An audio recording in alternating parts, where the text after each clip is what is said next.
Salut à tous et bienvenue pour le Mercatalk, une heure de débat autour de l'actualité de l'Olympique de Marseille. Puisque nous sommes en plein mois de juillet, on va parler de Mercato bien évidemment. Et pour cela, pendant une petite heure, un peu moins, un peu plus, on verra, je suis avec Sébastien Volpe. Salut Seb. Salut Romain. Et en face de toi, parce que tu sais, Seb, je vais pas te l'apprendre, on a fait quand même cette émission, tous ces plateaux ensemble, on aime bien la convivialité, on aime bien la complémentarité. Voilà, c'est ce que nous a appris Didier Deschamps. Donc, qu'est-ce qu'on fait? On met quelqu'un de complémentaire à tes côtés, tu vois, avec des qualités différentes des tiennes et qui peut comme ça rayonner et faire toute l'activité d'un milieu de terrain. Wagen. Le travail de l'ombre. C'est pas toi le travail de l'ombre. On l'a vu, il est chauve, il a une barbe. On sait que c'est pas toi. Là, il vient d'essayer de se faire passer pour le travail de l'ombre. Bien sûr. Ça commence comme ça l'émission. Déjà, ça commence comme ça. Posture. Wagen. Alors, on le rappelle, tu es le gérant du Gold Eagle à Marseille, Exactement. dans le 11e arrondissement. C'est bien ça. Au cinéma Les Trois Palmes. Au cinéma Les Trois Palmes.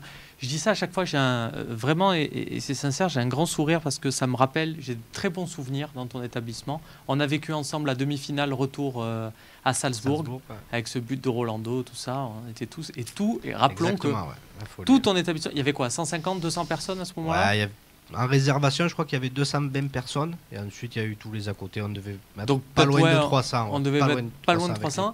Et au moment, je me rappellerai toujours de ce moment, je raconte cette anecdote des amis qui ne sont pas de Marseille, le moment où, en prolongation, l'OM obtient le corner, alors qu'il n'y a pas corner, tout le monde se dit, c'est bon, on va marquer là, puisqu'il n'y a pas corner, comme à Munich, je le rappelle, c'est le but en finale de Ligue des Champions de Basile Boli, il n'y avait pas corner, pareil. Et là, tout le bar a explosé. Voilà, c'était un souvenir sympa. Et à chaque fois que je te vois, super moment, je pense à ce moment-là, au moment où on s'est pris dans les bras. On racontera pas l'après-match parce qu'on a une émission à faire, mais il valait aussi le détour. On démarre, messieurs, avec l'actualité. On parle beaucoup de défenseurs centraux maintenant, l'Olympique de Marseille, puisqu'après la signature de Pape Gueye, l'OM serait sur Balerdi, Leonardo Balerdi, un défenseur du Borussia Dortmund. Vous allez avoir sa fiche qui s'affiche, 21 ans, 1m87. Il a encore 4 ans de contrat avec Dortmund parce qu'il a été recruté la saison dernière et puis il n'a quasiment pas joué. Je sais que tu suis beaucoup cette équipe de Dortmund depuis un numéro 10 de talent, Henrik Mkhitaryan. Hein, voilà, j'essaie de le dire bien. J'y arrive pas, mais j'essaye. Dis-nous, Wagen, ce que tu en penses, parce que tu sais que Dortmund, c'est un club qui donne sa chance aux jeunes. Ouais. Et là, s'il n'a pas joué, pour toi, c'est pas bon signe. C'est bon. Déjà, j'ai regardé quelques vidéos. C'est tu sais, quand on joue en district, là, les vieux stoppeurs bourrins qui dégagent la balle. Donc, déjà, de une, il faut savoir qu'il a été acheté à la réserve de Boca Juniors, 15 millions et demi. Ça fait sourire tout le monde. Il arrive à Dortmund. On sait que Dortmund donne la place aux jeunes, fait jouer ses pépites, ses cracks. Eh ben lui, comme je le disais, c'est une cracotte. 2 apparitions, non pas dans le 11 titulaire, mais 2 apparitions sur la feuille de match à 21 ans. Si Dortmund ne donne pas la chance à ce genre de joueur, c'est qu'il en vaut vraiment pas la peine. Alors, tu nous dis ça, et c'est tout à ton honneur, c'est tout intéressant, parce que n'importe qui ne prendrait pas de risque, viendrait, poserait... Alors j'espère me tromper, attention. Pour dire, il est génial, allez-y, et puis de toute façon, oui, parce qu'il est argentin, qu'il a peut-être des tatouages, etc. Non, moi je te dis clairement, c'est un joueur qui a été acheté à la réserve de Boca Juniors. Mais s'il a été acheté à la réserve de Boca Juniors, 15 millions, le joueur de l'équipe 1 de Boca Juniors, il le paye combien, 70? Non, mais là c'est un pari, c'est pas pareil. Là il faut un pari, comme j'irai chercher un joueur à la réserve de Benfica. Tu veux dire, il a fait quelques matchs, il a du flambeur en réserve. Il a été appelé quand même en sélection A en Argentine, à 2 ou 3 reprises, en sélection export. Mais moi, des quelques vidéos que j'ai vues de lui, c'est très light, c'est léger, c'est surcoté. Et si Dortmund ne le fait pas jouer, il joue avec l'équipe réserve de Dortmund. À 21 ans, ça se saurait si c'était un crack. Alors, merci pour ces indications. Je te disais qu'ils ne sont pas sans risque. Tu sais que on vit dans un univers impitoyable, qu'on te le ressortira. Mais voilà, tu as bien fait de prendre et d'alerter, parce que le but, c'est quand même de décrypter aussi l'actualité mercato. Il y a Jojo45 qui nous dit Balerdi, qui signe pour un gros chèque en Europe alors qu'il a peu joué.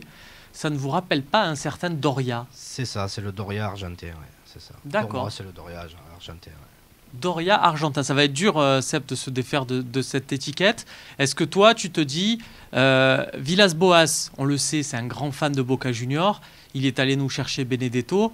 L'été dernier, je rappelle que Benedetto, beaucoup de monde disait, si pour ce prix-là, le président l'amène à l'avion directement. Bon, au final, le président a peut-être fait ça, mais on n'a pas trop à s'en plaindre, j'ai l'impression.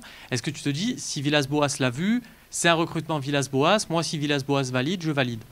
Mais moi, ce qui me plaît avec les analyses sur les différents joueurs, c'est que il y a quand même des gens dont c'est le métier, il y a quand même des gens qui sont là pour suivre tout au long de l'année, qui ont des scouts, qui voient des vidéos, qui connaissent les joueurs. Tu le rappelais, il ne s'en cache pas, le coach est un grand fan de Boca Junior. Donc, quand on parle de Doria, il faut voir qui c'est qui a fait venir Doria.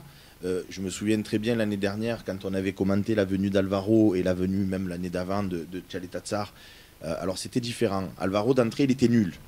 Il était nul, il était bidon, qui c'est qui allait chercher lui, on reprend les termes de Bûcheron en termes de relance, c'est vrai Exactement. que ça n'a rien à voir. Il est venu Alvaro, au final tout le monde a dit retournement de veste. À l'inverse, opposé, il est venu Tchaleta-Tsar, ouais on l'a vu jouer quand il a affronté l'OM, c'est un monstre et tout.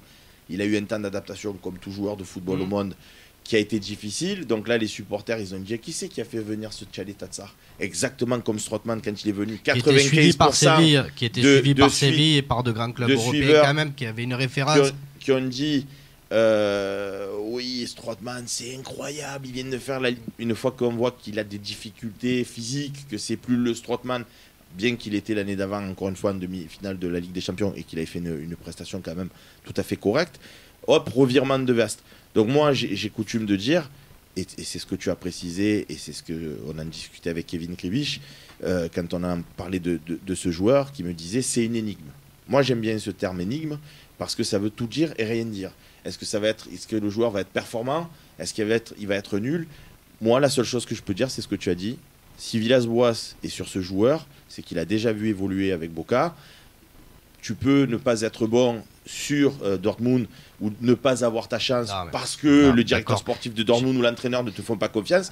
Mais le mec mis dans un cocon... Il n'y a aucun problème. Mais à 21 ans, quand il n'a aucune référence, à 21 ans quand même, on sait que les joueurs ils éclosent de plus en plus rapidement, de plus en plus tôt dans le monde professionnel. Il a 21 ans. C'est-à-dire que si c'était un crack, à 16 ans, 17 ans, il commencerait à intégrer les... La différence avec un crack, là il a 21 ans, le gars. Didier Drogba alors. Non, mais tu as des exceptions. Mais moi, je te parle d'un mec qui a été acheté par un club, Dortmund, qui est connu mondialement pour faire jouer ses pépites, ses bons joueurs. Il n'est même pas sur la feuille de match. 2 fois sur la feuille de match. Je te parle pas de titulaire. Sur la feuille de match. Il y a une raison. Ils se sont trompés. Mais on va pas se tromper nous derrière. Pourquoi ils ont acheté 15 millions? Mais parce que tu peux faire des erreurs, Sébastien. Tu n'as pas 100% de réussite sur un recrutement, ça n'existe pas. Non, mais ça n'existe pas. Ils ont 15 réussites. Ce que veut dire Seb, 15 joueurs. Wagen, ce que veut dire, je pense, Seb, c'est que si à un moment donné ils ont mis 15 millions, c'est que le joueur avait un potentiel. Peut-être que tu as mis 15 millions sur Mitroglou aussi. Peut-être qu'à l'image de Tchaleta-Tsar, pendant un an, il s'est totalement perdu, mais que rien ne dit qu'il peut retrouver le fil de sa carrière à Marseille. J'y crois pas. Alors, on a compris que tu n'y croyais pas. Il y a une question de Hélène 2016 qui nous dit quel est l'intérêt d'un prêt de Bellardi alors que l'OM vient de prolonger Lucas Perrin. Est-ce cohérent là-dessus? Alors, pour adjoindre à cette question, j'ai quelque chose à te proposer. La différence avec Doria, tu nous as dit le Doria argentin, c'est que là, on parle d'un prêt. Doria, l'OM l'avait acheté 5 millions d'euros. Là, on parle d'un prêt. S'il n'est pas bon, si effectivement c'est un joueur surcoté, il fait son prêt, il retourne gentiment à Dortmund, il est en contrat jusqu'en 2024. À la différence de, actuellement, si tu cherches, c'est mon avis, un défenseur central, c'est parce qu'il va y avoir des départs, Camara, Tchaleta-Tsar, peut-être. Hypothétiquement, tu vas avoir des départs. Donc c'est pour intégrer un joueur comme Todibo, par exemple, c'est beaucoup plus sexy. On va y venir. Dans ton 11, là, Perrin, c'est l'avenir, ça va être un bon 16e, un bon 15e, mais je pense que Villas-Boas, là, il cherche un défenseur central titulaire pour accompagner Alvaro. Voilà. Alors voilà, ça nous amène d'ailleurs à l'observation d'Hélène 2016. Pour toi, Lucas Perrin, numéro 3, c'est-à-dire en l'état, c'est-à-dire il y a Alvaro, Tchaleta-Tsar, Lucas Perrin numéro 3. C'est trop léger. C'est trop léger, ouais, c'est trop léger pour l'instant. C'est un petit prêt, pourquoi pas. Là, l'avantage, c'est que dans la configuration actuelle, il est numéro 3,5 parce qu'il y a Camara qui peut aussi redescendre. Donc ça lui offre des perspectives intéressantes. Il faut voir ça aussi, Seb. Si on a fait signer Lucas Perrin, on l'a prolongé, c'est pour lui offrir des perspectives hautes que numéro 4. Parce que normalement, défenseur central numéro 4, même une année de Ligue des Champions, tu vas jouer un match de Coupe de la Ligue, 2 matchs de Coupe de France et basta. Coupe de non la Ligue. Mais voilà, merci. Non, mais attends, c'est pas mal parce que lundi, j'ai dit, ouais, il y a la Bundesliga. La Bundesliga a été arrêtée. Là, je te dis Coupe de la Ligue. Et à un moment donné, il va falloir que je regarde des matchs de ballon.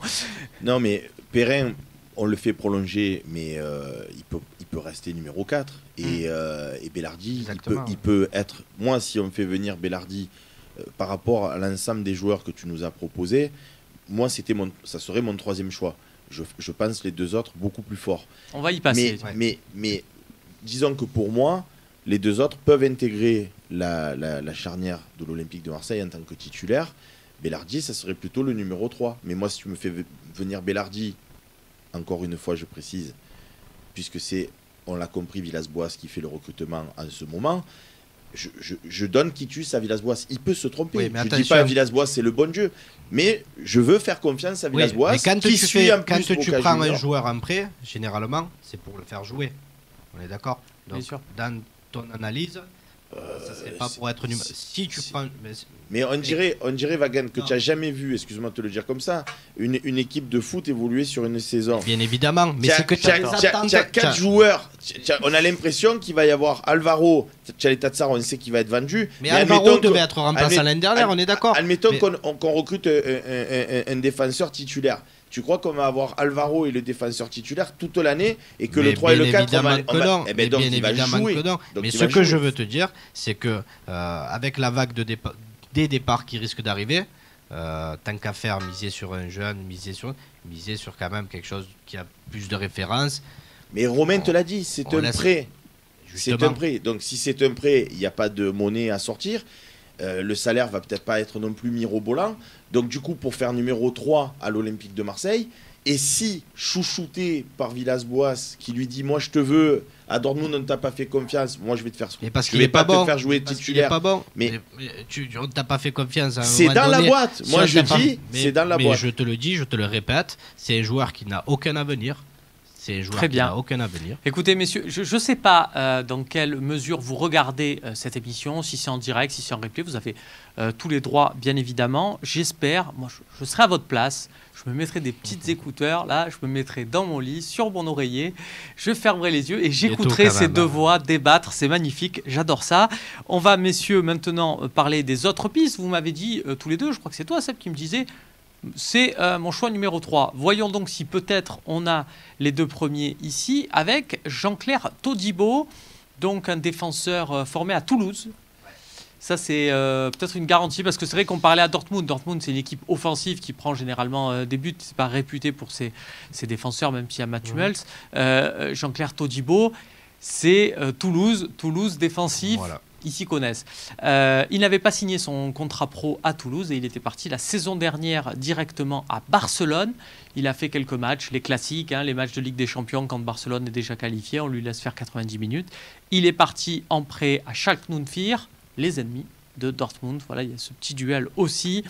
Schalke 04, il a fait 6 matchs en tant que titulaire là sur la période et apparemment c'était pas fameux. Wagen, tu avais regardé toi un peu cette reprise Bundesliga ou pas? Alors non, pas vraiment moi, c'est pas mon kiff de regarder dans ce stade vide. Après c'est quand même un joueur qui connaît la Ligue 1, qui a été recruté par le Barça, qui fait quelques paris mais pas. Oui, parce que le Barça, c'est le club qui a recruté Martin Braithwaite de 20 millions récemment. Exactement, mais qui fait des paris mais pas que ça. Moi je vois plus Todibo, alors je grossis le truc, mais un avenir à la Varane, peut-être pas à 100%, mais c'est plus sur cette trajectoire-là, comparé à notre... je ne sais même plus comment il s'appelle, Cracotte. Là je vois plus un avenir à la Varane qui a été recruté donc à Barcelone. Et tu fais des consultations? Consultation chez le médecin. Non, avec les. Je sais pas, tu fais La de la boule de voyance, cristal. donc Todibo, ça va être un avenir. Mais à la j'analyse rade, les joueurs. Mais à non, la- mais à j'analyse. à la Varane. Ça a beaucoup plus de potentiel quand tu regardes le ballon. Ben, tu suis quand même les joueurs. Et quand tu t'intéresses à des possibles recrues de l'OM. Donc l'année dernière, avant la saison, tu nous voyais deuxième. Non, mais là, tu mélanges tout et n'importe quoi. Ah non, c'est des Je questions. te voyais pas. Profitez Si tu veux, de cette émission. Profitez de cette émission. Non, je mais vous là, dis ça. je te dis, c'est beaucoup plus intéressant. Et là, en l'occurrence, c'est un joueur qui a 10 fois plus de qualité que. Je sais même plus son nom à lui. Qui a 10 fois plus de qualité. Et là, si c'est un troisième choix, il n'y a pas de problème. Il y a la Coupe de France, il y a la Ligue des Champions. Donc là, tu peux le faire jouer en étant serein, ce gars-là. Tu peux le faire jouer s'il y a un blessé. Ça m'amène une question, justement, Seb. Le problème, c'est que c'est un joueur qui vient du Barça. Est-ce que tu n'as pas peur qu'un joueur prêté, parce que l'OM reste sur ses opérations de prêt, si ça se fait, un joueur prêté qui arrive du Barça, tu n'as pas peur qu'il arrive et puis que...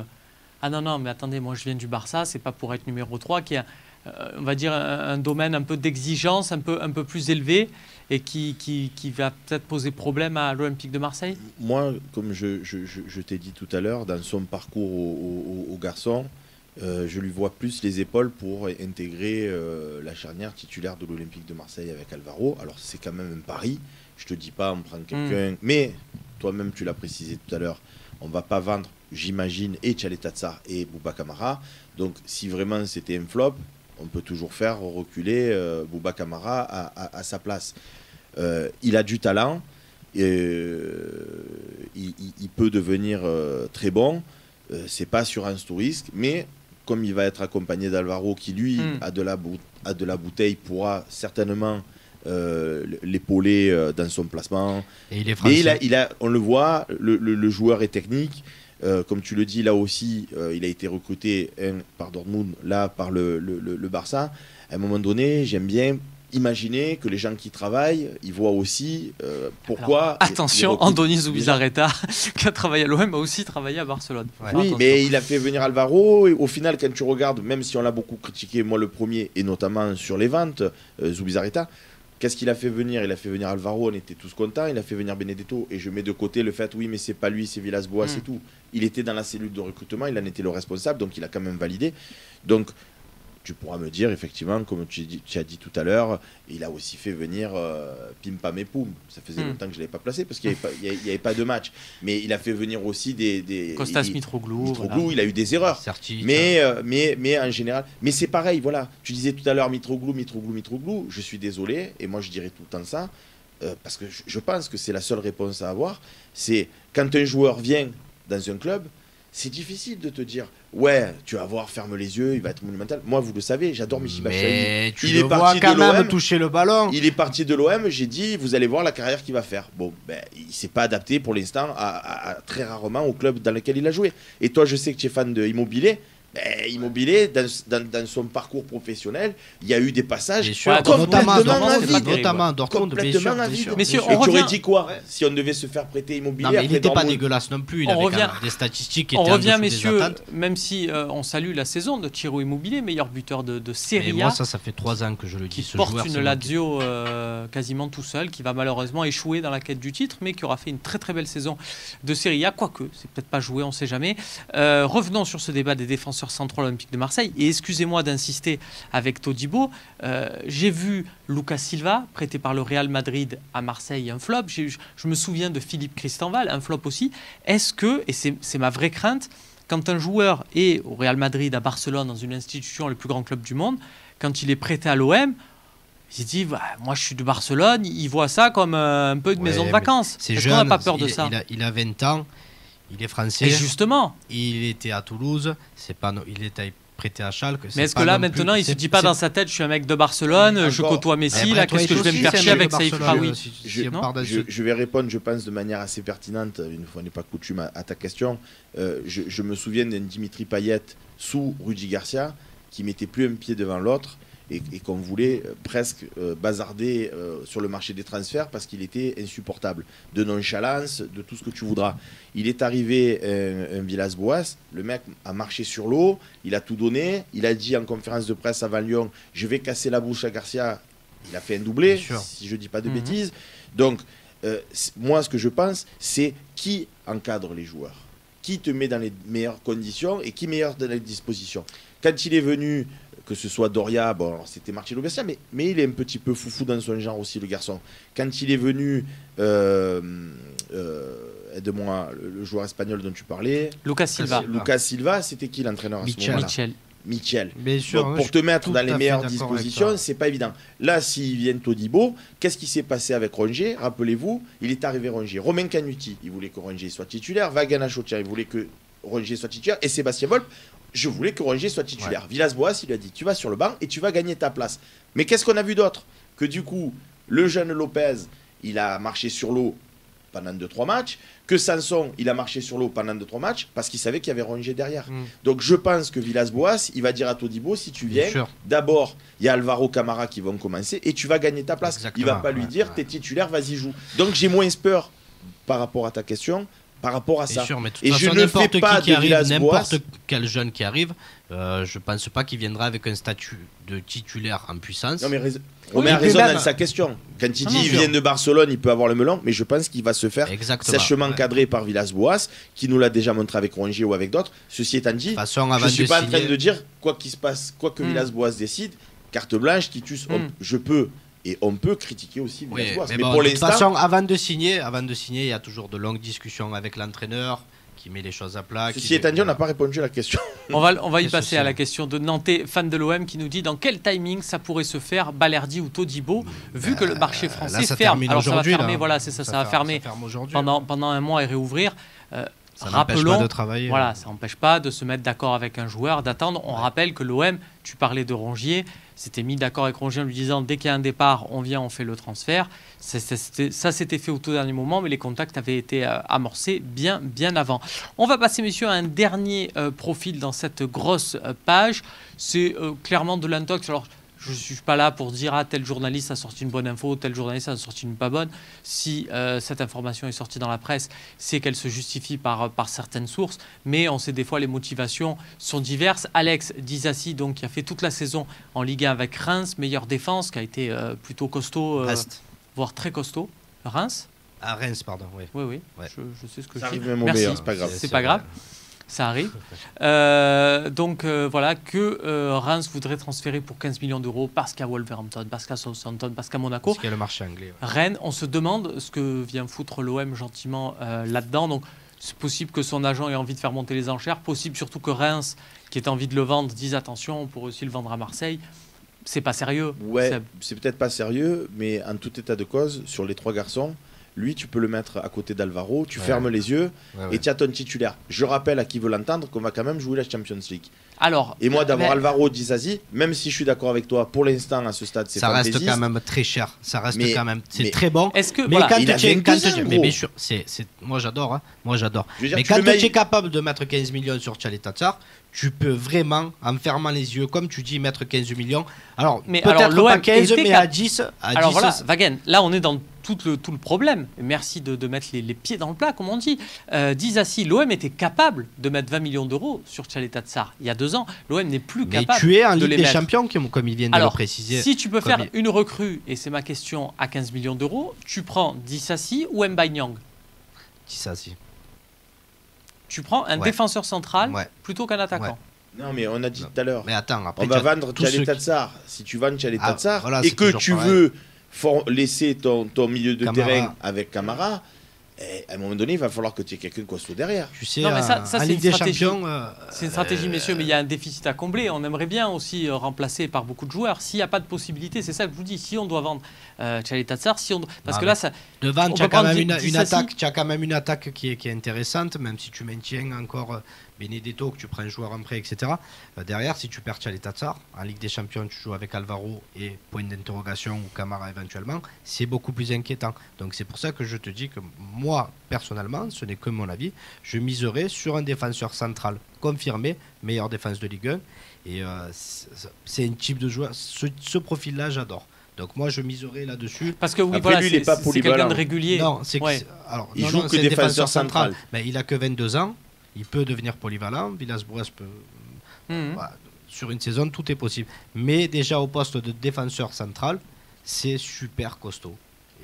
Bah oui, au niveau du marquage, J'ai noté ça sur les matchs de Reims que j'ai vus cette saison. Non, mais il est puissant. Faut se le, c'est un gros bébé. faut se le mettre, voilà, faut se le mettre sur le dos pendant 90 minutes. Mais voilà, messieurs, il y a cette contrainte financière. Vous seriez prêt donc à faire cet effort-là. Si tu n'es pas capable de mettre 10 millions d'euros alors que tu joues la Ligue des Champions sur un défenseur central, on en revient à la même question à chaque fois, pourquoi tu joues la Ligue des Champions? Alors ça sera peut-être en cas de vente de Camara et de Tchaleta Tsar. Non mais à un moment donné, moi pas. c'est ce que j'ai compris, mais peut-être que j'ai mal compris. Il faut vendre pour 60 millions pour faire quitus, pour revenir à l'équilibre. J'aime beaucoup cet emploi de ce mot. Voilà, mais une fois que tu as fait 60 millions, il te reste quand même un budget transfert. Ou tu es à zéro. C'est-à-dire que si tu fais 60 millions et qu'après tu peux recruter, tu peux plus recruter zéro personne et tout. Il faut quand même alors, que tu moi, ce que je te propose, c'est qu'on va au sec et on se jette, tu vois, direct.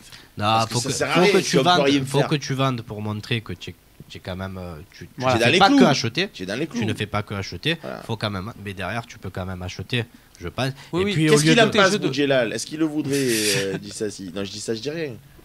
Peut-être qu'il va te répondre, ouais, je sais pas. Il répond, il regarde sûrement le temps. Ça lui est déjà arrivé, donc il n'y a pas de souci. On aura peut-être de ces nouvelles. Peut-être qu'il nous enverra un message d'ici l'émission, comme vous pouvez le faire quand vous la regardez. Facebook, Twitter et le hashtag. Mais c'est clair que de toute façon, sur les trois, Disasi, je pense, confirmé, il peut jouer en défense centrale avec Alvaro. On est d'accord qu'il n'y a pas photo, messieurs, pour conclure cette partie, sur les trois, de très loin, Disasi est devant les deux autres. Et devant les deux autres. Todibo, j'aime bien aussi. Par contre, l'autre. Todibo, ça serait un pari. Il pourrait assumer la fonction. L'autre, c'est une énigme. Confirmé. Mais après, on peut avoir. Attention, par contre, pour la Ligue des Champions, voilà. Voilà, pour la Ligue 1, c'est très bien. Alors, ça devrait être bon, mais voilà. On va voir ce qu'en pensent les lecteurs du Phocéen. Il y a un sondage qui a été fait sur ces trois éléments. Regardez. Et c'est Todibo. Vous voyez, je vous disais. C'est pas les trois, il n'y en a que deux. Il n'y a pas les trois, c'est vrai. Il n'y a pas Disasi. J'ai vu les trois lignes. Je n'ai pas vu que la troisième ligne était ne se prononce pas, qui est un joueur qui remporte beaucoup de suffrages au Phocéen. Et Todibo, 62 par rapport à Balerdi. On passe, messieurs, tout de suite à la deuxième partie de cette émission.